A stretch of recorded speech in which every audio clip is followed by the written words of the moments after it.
Hi there, science fans. Welcome to another episode of Science and Other Stuff for Senior Citizens. My name is Dan Casciano. If you like these COVID-19 videos, please subscribe to the channel and ring the bell to be informed of future videos. In this episode, I will be describing the human immune system and its response to COVID-19. This cartoon represents the many organ systems that make up the complex human immune system. You are probably familiar with the white blood cells called B and T lymphocytes that originate in the bone marrow. Although both of these lymphocyte types are derived from stem cells residing in the bone marrow, the T lymphocytes circulate to the thymus, and there they mature to fully functional T lymphocytes. We will describe how each of these cell types defend us from invading organisms, such as viruses and other pathogens. First, we need to understand the types of antigens that the immune system recognizes. All cells, including normal body cells, have antigens, or proteins that are specific to an individual person, and are recognized by their immune system as self, and are usually not considered a threat. This self-recognition by the immune system is called tolerance, and surveillance of the individual cells occurs in the fetus in utero. However, invading or foreign cells are not part of the body, so they are not recognized as self, thus allowing the immune system to identify these non-self antigens as harmful and proceed to destroy them. In some rare cases, the immune system fails to recognize self-antigens, resulting in autoimmune diseases like lupus. There are two types of immunity, innate and adaptive. Innate immunity quickly responds to general threats. This response consists of physical barriers such as the skin, chemical barriers such as mucus, and cellular defenses that include macrophages, natural killer cells, and other types of white blood cells.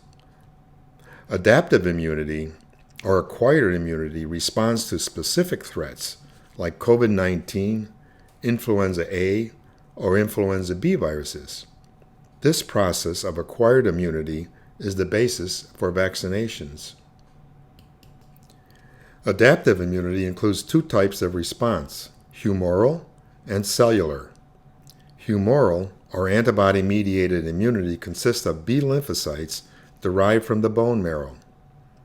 Upon exposure to a specific antigen, like the spike protein of COVID-19, the B lymphocyte differentiates to a plasma cell that produces a specific antibody that can neutralize this virus, resulting in inactivation of the virus. The cellular response kicks in upon infection of the cell and is mediated by T lymphocytes when viruses like COVID-19 escape the circulating antibodies. These T lymphocytes then kill the infected cell, inhibiting further spread of the disease. This cartoon depicts innate and adaptive immunity. The innate response on the left side of the cartoon represents the cell types that are included in the initial defense against the antigen. There are cells that respond to surface proteins of the pathogen and kill them. These are called natural killer cells, NK cells. Macrophages also play a critical role in engulfing and digesting the pathogen invader, while dendritic cells process antigen material and present it on the cell surface to the T cells of the immune system. They act as messengers between the innate and the adaptive immune system.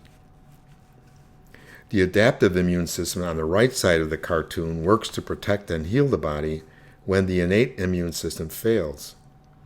It provides the body with the ability to recognize and remember specific pathogens through their antigens. B lymphocytes are responsible for the production of antibody molecules. During its development, each B lymphocytes become genetically programmed to produce an antibody molecule unique to the specific antigen. That specific antibody reacts with the pathogen to neutralize it. T lymphocytes are mobilized when they encounter a dendritic cell and are activated. Some T lymphocytes become helper cells and secrete messenger molecules that attract other white blood cells to assist in inactivation of pathogens.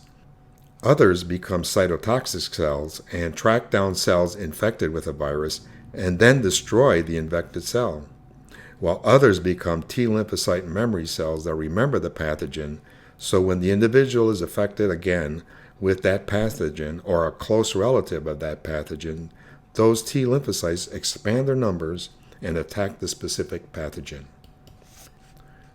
These cartoons show the process of COVID-19 infection. In the cartoon on the left, the virus recognizes the ACE2 receptor and binds to it, allowing entry into the cell to make more virus. This process results in the death of the cell and the spread of the newly synthesized virus. If the individual had previously been infected by the virus, that individual would have T lymphocyte memory cells that would then recognize the viral infected cell and would destroy it, preventing further infection. The cartoon on the right shows how the antibody synthesized by the B lymphocyte binds to the spike protein, preventing it from binding to the ACE2 receptor, resulting in the inactivation of the virus, thereby inhibiting infection.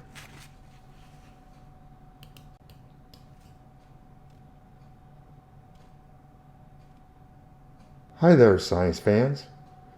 It is important that we heed the CDC recommendations of social distancing, hand washing, and especially the requirement of wearing a mask in public and in public indoor venues. As we have just learned, the human's first line of defense against viruses and other pathogens is the human innate immune response. In addition to defense by special white blood cells, there are physical barriers that act to prevent entry of the virus into the body. These physical barriers include the skin, mucus, and other mechanisms. Wearing a mask provides another physical barrier that the virus must overcome to infect an individual. So please wear a mask. It saves lives. For more information about science, visit my website at www.dcasciano.com. If you have any questions or would like me to develop a video on a specific science subject, leave them in the comments below or email me at dan@dcasciano.com. Be sure to like this video and subscribe to my channel and ring the bell so you can be informed when I upload a new video. Thank you for watching Science and Other Stuff for Senior Citizens. Bye.